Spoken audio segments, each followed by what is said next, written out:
বাস করত দুই ভাই, রামু ও শ্যামু। রামু ছিল বড়, শান্ত ও পরিশ্রমী। শ্যামু ছিল ছোট, একটু চালাক ও কথার খেলাপি। দুই ভাই একসঙ্গে থাকত বটে, তবে তাদের সংসারে মাঝে মাঝে ঝড় উঠত, আর সেই ঝড়ের মূল কারণ ছিল তাদের দুই বউ। রামুর বউয়ের নাম ছিল গীতা, আর শ্যামুর বউয়ের নাম ছিল মীনা। গীতা ছিল খুব গম্ভীর স্বভাবের, নিয়ম শৃঙ্খলায় চলতে ভালোবাসত।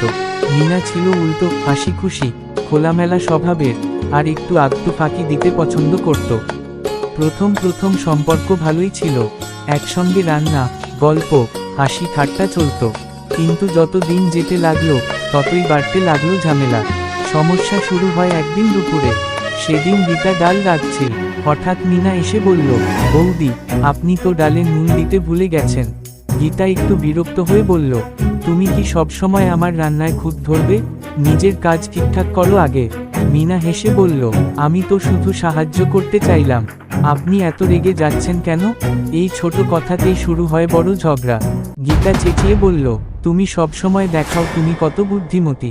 বাড়ির বড় বউ আমি, রান্নাঘরও আমার, তুই শুধু নিজেরটা সামলাস। মীনাও চুপ থাকার পাত্রী নয়। সে বলল, বড় বউ হলে কি হবে? কাজ তো আমি বেশি করি, আপনি শুধু হুকুম দেন। ঝগড়া এত বেড়ে গেল যে দুই ভাই অফিস থেকে ফিরে দেখল ঘরে পিনপতন নীরবতা। কেউ কারো সঙ্গে কথা বলছে না। রামু তার বউ গীতাকে জিজ্ঞেস করল, কি হয়েছে আজ?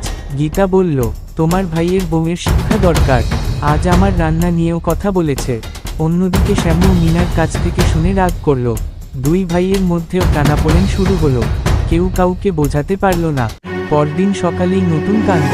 গীতা উঠেই রান্না ঘর দখল করে নিল, মীনাকে ঢুকতেই দিল না। মীনা বাধ্য হয়ে উঠোনে উনুন জ্বালিয়ে রান্না করতে লাগলো।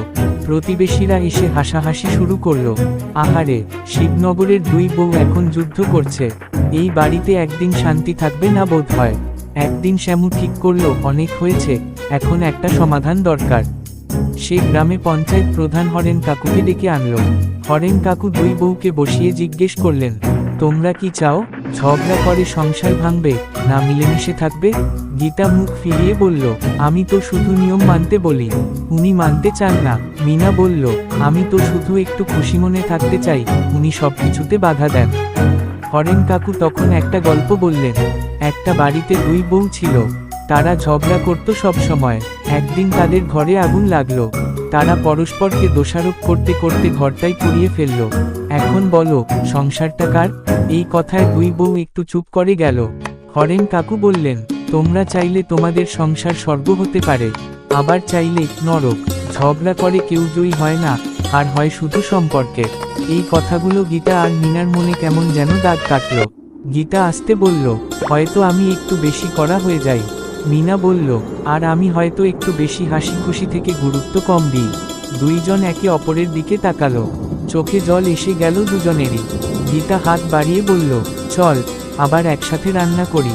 মীনা হাত ধরল, বলল, চল, আজ থেকে ঝগড়া নয়, শুধু মিল।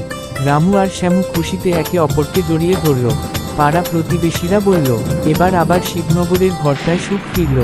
ঝগড়া করে কারো লাভ হয় না, সংসারে শান্তি চাইলে সহনশীলতা, সম্মান ও মিলঝোল দরকার। ছোট ছোট ইগো ত্যাগ করলে পরিবার হয়ে উঠতে পারে সত্যিকারের ভালোবাসার জায়গা।